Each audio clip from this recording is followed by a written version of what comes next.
We also exploited their pocket litter, cell phones, calling cards, credit cards, and hotel registrations for links to other members. The agents were tireless in pursuing these bits and pieces of information. The New York office of the FBI, the Joint Terrorism Task Force, and the U.S. Attorney's Office in the Southern District of New York had become very knowledgeable and adept at exploiting these investigations. The FBI also had Foreign Intelligence Surveillance Act coverage on individuals in the United States, which has recently been discussed. This, too, gave us links to other possible members of al-Qaeda.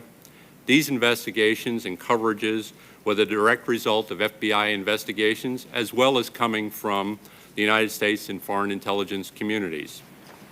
None of what we knew or learned pointed to what was about to happen on 9/11.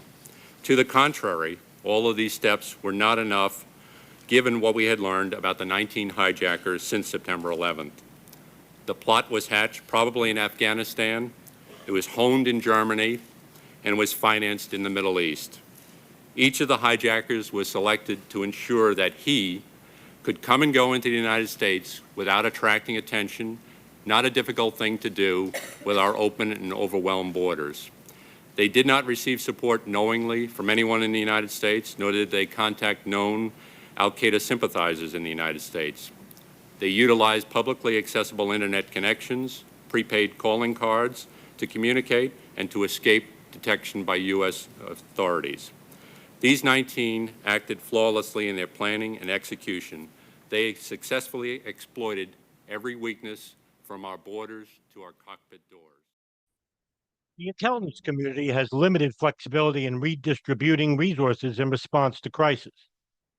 Reallocation can occur within budget categories.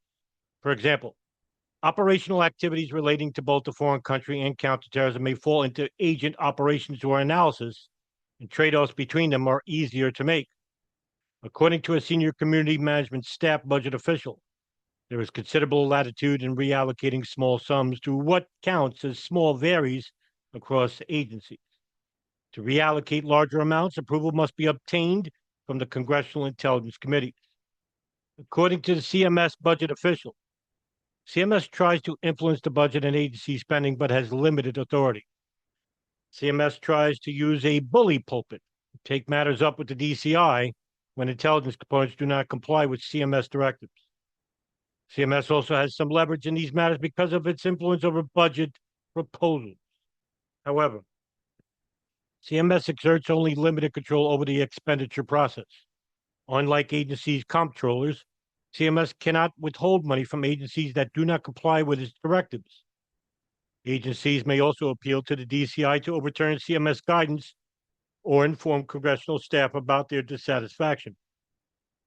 The interests of the Secretary of Defense also matter tremendously in the appropriations process, as the Secretary controls the vast majority of the intelligence community budget. As a result, CMS is often able to influence only the margins of the process. Within agencies, resource realignment is also restricted.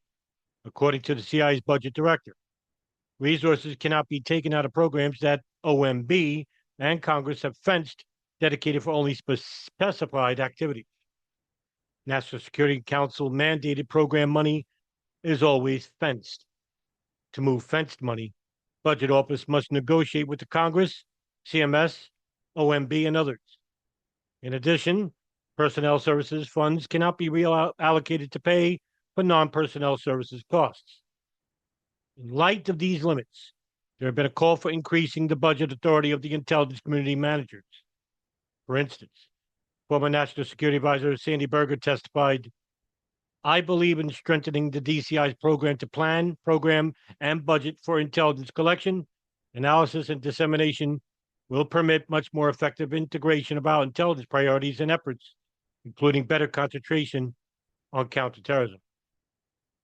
Former FBI Director Louis Freeh criticized the budget process as taking away discretion from the FBI director and making it difficult to transfer money to priorities such as terrorism.